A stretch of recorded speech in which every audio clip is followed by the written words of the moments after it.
चलिए स्टूडेंट, हम लोग प्रश्नावली 3.1 के सवालों को सॉल्व करते हैं। देखिए इसमें क्या कहा जा रहा है। निम्नलिखित संख्याओं के सभी गुणनखंड लिखिए। यहाँ पर हमें क्या लिखना है, सभी गुणनखंड लिखना है। तो हमें संख्या के रूप में दिया गया है 24। 24 का हमें गुणनखंड लिखना है स्टूडेंट। तो 24 का गुणनखंड क्या हो जाएगा, देखिए जो संख्या 24 को पूरी पूरी तरीके से विभाजित कर देगी, आप लोग बात को ध्यान से सुनिए, जो संख्या 24 को पूरी पूरी तरीके से विभाजित कर देगी वो 24 का एक गुणनखंड होगा। तो इसी तरीके से अगर हम एक की बात करें तो एक 24 का एक गुणनखंड हो जाएगा। दो की बात करें तो दो भी 24 का एक गुणनखंड होगा। तीन भी 24 का एक गुणनखंड होगा, क्योंकि जब आप 3 से 24 को काटेंगे तो कट जाएगा। तीन के बाद देखिए अगर हम चार चार की बात करें, चार भी 24 का एक गुणनखंड होगा। और 6 की बात करें तो 6 भी 24 का एक गुणनखंड होगा। ठीक है। 8 की बात करें तो 24 8 से भी विभाजित हो जाएगा पूरी पूरी तरीके से। और इसी तरीके से 12 से बात करें तो 24 हमारा 12 से भी कट जाएगा और 24 खुद 24 से भी कट जाएगा। ठीक है। तो यहाँ पर 24 के सभी गुणनखंड क्या हो गए, 1 2 3 4 6 8 12 24। ये 24 के गुणनखंड हो गए। चलिए इस तरीके से जो हमारा ए नंबर था हमने उसको हल किया। बी नंबर की बात कर लेते हैं। 15 के सभी गुणनखंड लिखने हैं। तो 15 का सभी गुणनखंड क्या हो जाएगा, देखिए 15 के गुणनखंड की बात करेंगे तो एक तो 15 को काट ही देगा। ठीक है, विभाजित हो जाएंगे 1 से 15। अब अगर 15 देखिए किससे विभाजित होगा, उसके बाद 2 से क्या आप 15 को काट सकते हो, नहीं काट सकते। तो 3 की बात करें, 3 पचे 15। देखिए अगर हमारे पास ऐसे 15 है, 3 से काटेंगे तो पूरी तरीके से ऐसे कट जाएगा, तो हमारे पास 5 आ जाएगा। इसका मतलब संख्या जो 15 है 3 से विभाज्य है। जो यहाँ पर जो संख्या 3 है वो 15 का एक गुणनखंड होगा। ऐसे 5 भी होगा।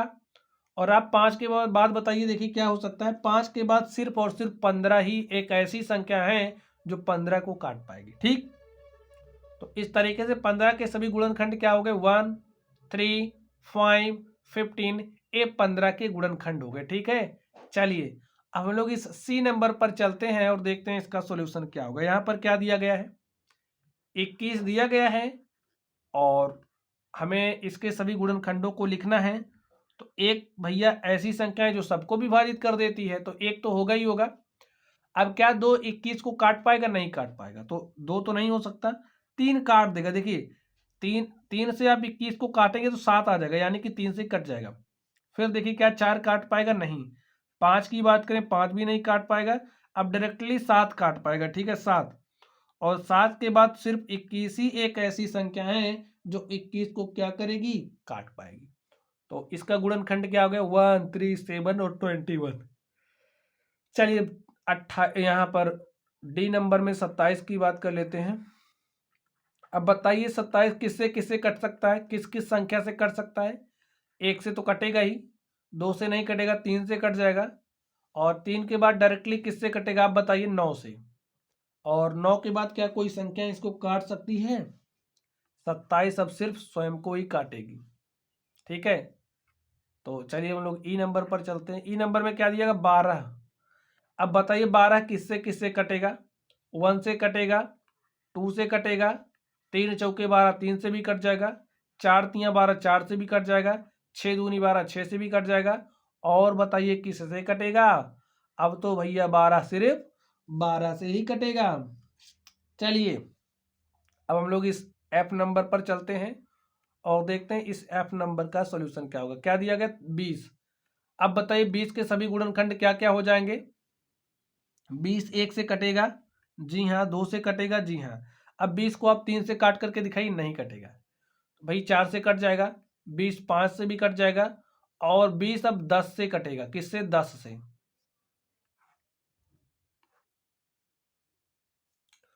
तो 20 हमारा किससे कट जाएगा, 10 से। अब 10 के बाद 20 तो सिर्फ 20 से ही कटेगा। ठीक स्टूडेंट। चलिए हम लोग इस जी नंबर पर देख रहे हो आप कितना आसान है। अब 18 को लिखिए। बताइए 18 किससे किससे कटेगा। 1 से कट जाएगा, जी हाँ। 2 से कट जाएगा, 2 9 18, हाँ कट जाएगा। 3 से कटेगा, हाँ 3 6 18 कट जाएगा। अब बताइए 4 से कटेगा, नहीं कटेगा। 5 से नहीं कटेगा, 6 से कट जाएगा। 6 के बाद आप बताइए किससे कटेगा। 9 से। 9 के बाद अब तो 18 सिर्फ 18 से ही कटेगा। आगे चलते हैं एच नंबर पे। अब आप इसके लिए बताइए 23 के लिए। 23 का सभी गुणनखंड बताइए। भाई 23 एक ऐसी संख्या है जो 1 से कटेगी और उसके बाद स्वयं से कटेगी, ठीक है, और उसके अलावा कोई भी नहीं काट सकता इसको। चलिए आई की बात कर लेते हैं। आई में क्या दिया 36। अब बताइए 36 के सभी गुणनखंड क्या क्या हो जाएंगे। 36 तो 1 से कट जाएगा, 2 18 में 36 कट गया। अब 3 से काटेंगे, 3 काटेंगे तो 12 आ जाएगा। फिर 4 9 36, फिर 6 छके 36, 9 चौके 36, 12 तिहाई 36 कट जा रहा ना स्टूडेंट। 18 दूनी 36। और बताइए अब किससे कटेगा 36? 36 अब सिर्फ 36 से ही कटेगा, ठीक स्टूडेंट। तो आप देख सकते हैं ये जो हमारा प्रश्न संख्या 1 थी, इस प्रश्न संख्या में 1 में यहाँ पर जो संख्याएं दी गई हैं, इन संख्याओं के लिए में सभी गुणनखंडों को लिखना था। तो बच्चों यहाँ पर हमने सभी गुणनखंडों को लिख दिया है। चलिए अब हम लोग प्रश्न संख्या 2 पर चलते हैं और देखते हैं इसका सॉल्यूशन क्या होगा। हमें निम्न संख्याओं के प्रथम 5 गुणज लिखने हैं। क्या लिखने हैं? गुणज लिखने हैं। तो गुणज कैसे लिखते हैं? देखिए अब तक हमें संख्या दी गई थी और ये संख्या जिससे विभाजित हो रही थी, जिससे विभाजित हो रही थी, हम लोग उन संख्याओं को लिख रहे थे। लेकिन अब ये जो संख्या 5 है, ये जिस संख्या को विभाजित करेगी हम वो संख्या लिखेंगे। ये देखिए 5 जिस संख्या को विभाजित करेगी वही इसका गुणज होगा, ठीक है। तो भाई ये जो 5 है किसको विभाजित करेगी? पहली बात 5 किसको किसको विभाजित करेगी बताइए? 5 तो 5 को भी विभाजित करेगी, 10 को करेगी, 15 को करेगी, 20 को करेगी, 25 को, 30 को, 35 को, 40 को। तो इसी तरीके से यहाँ पर आप क्या देख पा रहे हैं, ये जो सारी संख्याएं आप देख रहे हैं ये क्या है? गुणज है। किसकी? 5 की गुणज है, ठीक स्टूडेंट। तो हमें क्या बताना है यहाँ पर, आप लोग ध्यान से देख लीजिए। यहाँ पर हमें बताना है निम्न संख्याओं के प्रथम 5 गुणज लिखिए। तो स्टूडेंट देखिए 5 के प्रथम 5 गुणज 1 2 3 4 5, 5 10 15 20 25, ये संख्या 5 के क्या है? गुणज है। तो लिख दीजिए ए नंबर में क्या दिया गया? 5। 5 के प्रथम 5 गुणज, 5 गुणज। तो देखिए पहला गुणज तो 5 का 5 ही होगा, दूसरा 10 हो जाएगा, तीसरा 15 हो जाएगा, चौथा 20 हो जाएगा और पांचवा गुणज क्या हो जाएगा स्टूडेंट? 25। तो इस तरीके से आप लोग इसको राइट कर सकते हैं। चलिए हम लोग बी नंबर पर चलते हैं। अब बी नंबर को आप बताइए 8 के प्रथम 5 गुणज क्या हो जाएंगे? भाई 8 का पहाड़ा पढ़ते चले जाइए। 8 के प्रथम 5 गुणज, जिसको 8 काट देना, 8 के प्रथम 5 गुणज। तो 8 का पहला गुणज क्या हो जाएगा? 8 खुद होगा। दूसरा गुणज 16 हो जाएगा। भाई 16 को 8 काट देगा, 8 को काट देगा। 24 को प्रथम की बात कर रहा तो 8 के बाद 16, 16 के बाद 24 और 24 के बाद 32, 32 के बाद 40, ठीक है। तो देखिए 5 हो गए, 1 2 3 4 5 हो गया। चलिए सी नंबर पर चलते हैं। 9 के में प्रथम 5 गुणज लिखने, लिखिए 9 के प्रथम 5 गुणज। तो स्टूडेंट 9 के प्रथम 5 गुणज कौन कौन से हो जाएंगे? पहला तो 9 होगा, दूसरा 18, तीसरा 27 और 9 चौके 36, 9 पचे 45। तो 3 2 5 हो गए। यही हमारे आंसर हो गए, ठीक है स्टूडेंट। यही हमारे क्या हो गए? आंसर हो गए। चलिए अब हम लोग अगले प्रश्न पर चलते हैं और देखते हैं हमारा अगला प्रश्न क्या है। तो स्टूडेंट अब आप लोग यहाँ पर प्रश्नों को ध्यान से देखिए। इसमें क्या कहा जा रहा है? हमें मिलान करना है। स्तंभ 1 की संख्याओं का स्तंभ 2 के साथ मिलान कीजिए। यहाँ पर हमें संख्या 35 दी गई है। तो 35 क्या है आप बताइए? अब आप तो ऐसे बता नहीं सकते। तो यहाँ पर अगर हम बात करें तो 7 का एक गुणज है 35। यहाँ से देखिए 7 का क्या एक गुणज है। अब 7 के गुणज क्या क्या होंगे आप बताइए? 7 का गुणज 7 होगा, 14 होगा, 7 दूनी 21 हो जाएगा, 28 हो जाएगा और 35 भी हो जाएगा। ठीक है, तो यहां पर आप ध्यान से देखिए, 35 क्या है, 7 का गुणज है। आगे देखिए 15, यहां पर 15 दिया गया। अब बताइए 15 क्या है। अब यहां पर हमें देखना पड़ेगा। वो आप देख रहे हैं, हमें दिख रहा है कि यहां पर 30 भी दिख रहा ना, तो 30 का एक गुणनखंड है। 15 क्या है, 30 का गुणनखंड है। तो आप 30 लिख लो, 30 का गुणनखंड करिए, देखिए क्या हो जाएगा। 30 के गुणनखंड क्या क्या है, 1 है, 2 है, 3 है, 5, 6 और 10, 15। ये सब आप क्या देख पा रहे हो, 30 के क्या है, गुणनखंड है।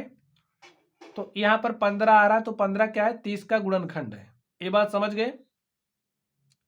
चलिए अब ये आप इस 16 को देखिए, 16 क्या है, हमको दिख रहा है 16 हमारा 8 का क्या है, गुणज है।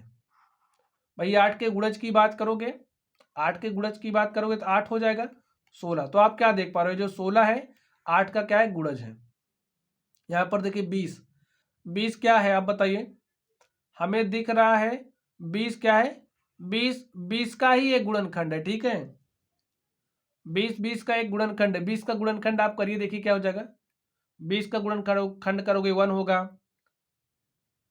भाई 20 का एक गुणनखंड क्या है, 1 होगा। और 2 हो जाएगा 20 का एक गुणनखंड, 5 हो जाएगा, 4 हो जाएगा और 10 होगा, फिर 20 हो जाएगा। तो 20 खुद 20 का एक गुणनखंड है।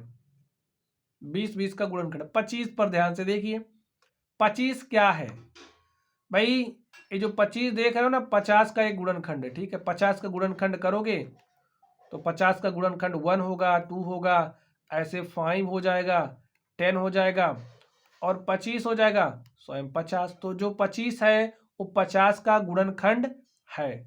तो स्टूडेंट इस तरीके से हमने मिलान कर दिया है। तो स्टूडेंट आप देख सकते हैं इस तरीके से हमने इस क्वेश्चन नंबर 3 को सॉल्व कर लिया। चलिए अब हम लोग अगले प्रश्न पर चलते हैं और देखते हैं हमारा अगला प्रश्न क्या है। तो स्टूडेंट ये रहा अगला प्रश्न आप लोगों के सामने। आप इस प्रश्न को पढ़िए और क्या कहा जा रहा है इसमें ध्यान से देखिए। 9 के सभी गुणज ज्ञात कीजिए जो 100 से कम हो। तो लिखिए सॉल्यूशन, 9 के हमें सभी गुणज निकालने जो 100 से कम हो। लिखिए 9 के सभी गुणज, सभी गुणज जो 100 से कम है, जो 100 से कम है। तो स्टूडेंट क्या हो जाएगा, देखिए 9 के हमें सभी गुणज निकालने जो 100 से कम है। 9 बताइए किसको किसको काट सकता है, 9 तो 9 को काटेगा, पहला गुणज हो गया। 9 18 को काटेगा, 9 दूनी 18, 9 त्रिक 27 को भी काटेगा, 9 चौके 36 को भी काटेगा, 9 पचे 45 को भी काटेगा और 9 छक्के 54, 9 सते 63, 9 अठे 72, 9 नवा 81, 9 दहम 90। ठीक है, और आप देखिए 99 को भी 9 काटेगा। ऐसे आप लिख सकते हो ना भाई, 9 के सभी गुणज क्या हो जाएंगे, ऐसी संख्याएं जिनको 9 काट सके। तो 9 तो 9 को काटेगा, 18 को काटेगा, 27। आप बताइए इसके बीच में कोई संख्या है जिसको काट पाए, नहीं है। तो 18 को काटेगा, 27 को काटेगा, 36, 45, 54, 63, 72, 81, 90, 99 और इसके आगे चलेंगे तो 100 के पार हो जाएगी। तो हमें 100 से कम में बात करनी है। ठीक है, तो 100 से कम हमने 99 तक राइट कर दिया। तो यही हमारी संख्याएं हैं जो क्या हैं, 9 के गुणज हैं। तो स्टूडेंट आप लोग देख सकते हैं यहाँ पर ये जो हमारा क्वेश्चन नंबर 4 था, हमने इसको सॉल्व कर लिया है। तो चलिए बच्चों आप लोग पढ़ते रहिए। आप देख सकते हैं इस तरीके से जो हमारी प्रश्नावली थी, इस प्रश्नावली के सभी सवालों को हमने हल कर लिया। ठीक, तो चलिए बच्चों आप लोग पढ़ते रहिए। अगर आप लोगों को कोई भी डाउट हो तो आप लोग कमेंट करना। वीडियो पसंद आए वीडियो को लाइक कीजिएगा, चैनल पर नए हो तो चैनल को सब्सक्राइब कीजिएगा। तो चलिए बच्चों आप लोग पढ़ते रहिए। Thank you.